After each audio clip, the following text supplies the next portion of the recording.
Hi everybody, Edward Hayden here as part of the Agri-Aware recipe demonstrations. So hopefully you're in good form. Of course, I'm very cognizant that it's a very busy time for farm families and indeed families in general. So with this in mind, I'm going to do a lovely recipe for you today. I'm going to do some gorgeous charred lamb chops with a little bit of garlic butter, and I'm going to do a lovely red pepper salsa to go with those. So what I've done here is I'm heating my pan, just heating my pan nice and hot. I'm going to put some little bit of rapeseed oil on that, and that's our lovely Irish rapeseed oil. And then what I'm going to do is I'm just going to add my lamb chops to that. So I've just got some gorgeous lamb chops, and these are Board B quality assured lamb chops. So they're just going to be really nice. And again, once we choose meat with the Board B mark, we know that it has been produced to the highest possible standards. And again, of course, great traceability is available on all of the Board B products. Now, make sure your pan is scalding hot, and that's important, I suppose, to get that heat in it from the outset, okay? So we're going to get that really, really nice and hot, and then we're going to pop the lamb chops onto that. So you can hear that instant sizzle coming off of those chops. Now, once those are on, what I'm going to do is I'm just going to season them on one side and then season on the other. Now, for the purposes of today, I'm going to finish these off in the oven, but you can continue to do them on the pan if you want. And lamb chops, so that thickness should be taken maybe about 2 or 3 minutes per side, and then a little bit of resting time as well to have them really, really nice. Now, what I'm going to do with those is I'm going to serve them with lovely red pepper and chili salsa, and I'm also going to just dress them with a little bit of garlic butter so they're really nice. Now, I'm going to leave on a normal pan. You could do them on a Chargrilled pan. The ones I have made in advance, I have them just in a Chargrilled pan, just to show you the difference. Now, so what I'm going to do is I'm just going to turn these over. Normally I give it a little bit longer on each side, but just turn them over there nicely. And once you have them turned over, what I'm going to do is I'm just going to put a little bit of salt and pepper on those, just get them nicely sealed off.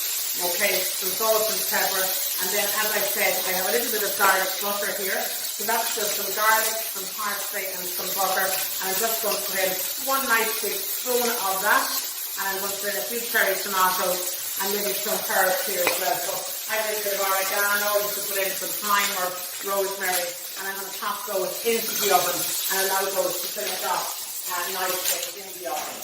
Okay?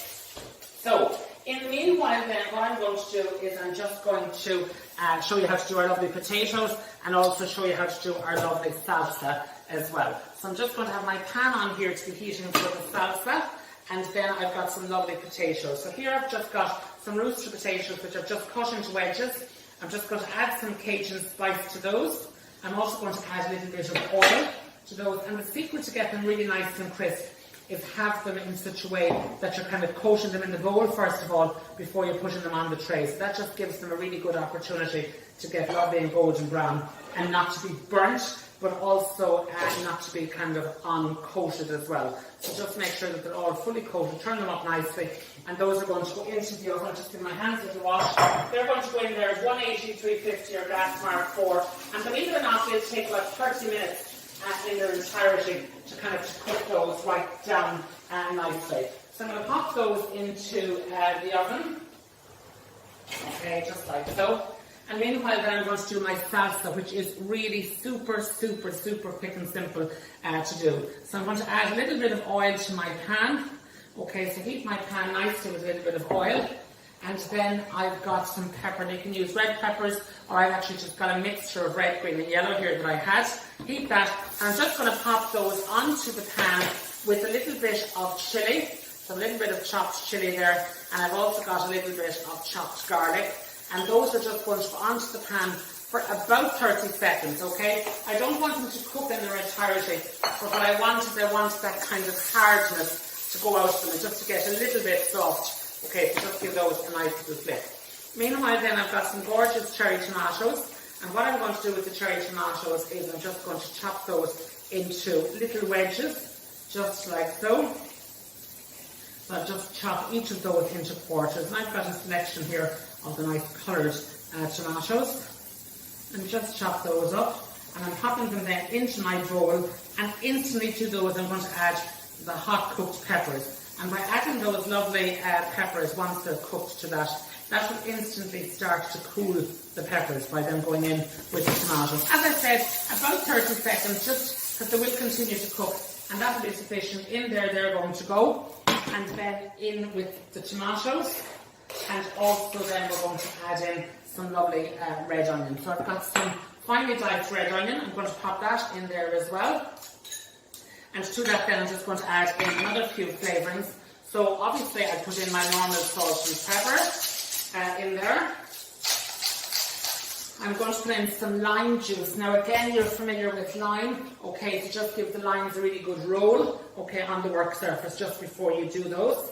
And I'm just going to cut that up really nicely. And just give that a nice good squeeze, just like so. And the second half going in there really nicely as well. Then I'm going to add some oil to that, just some of our rapeseed oil, a couple of tablespoons of the rapeseed oil going in there.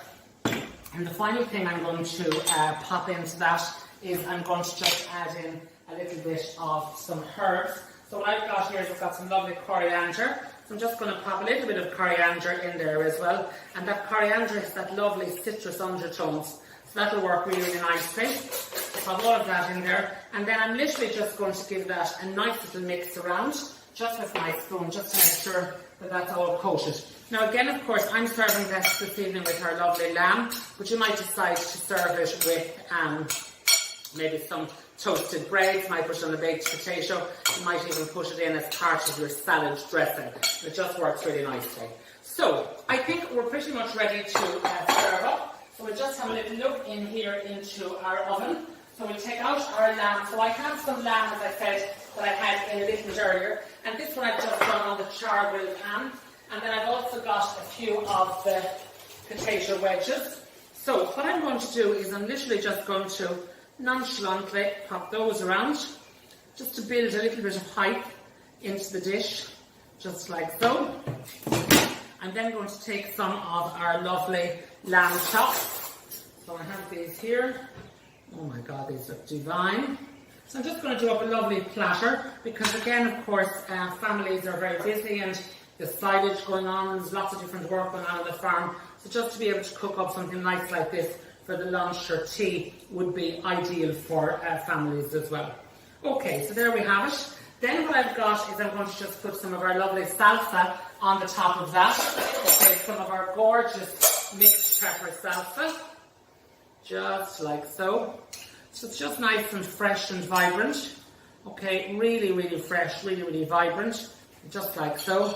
And then I've just got some lovely salad leaves here, and we might just put a couple of salad leaves, some of the lovely red ones there as well.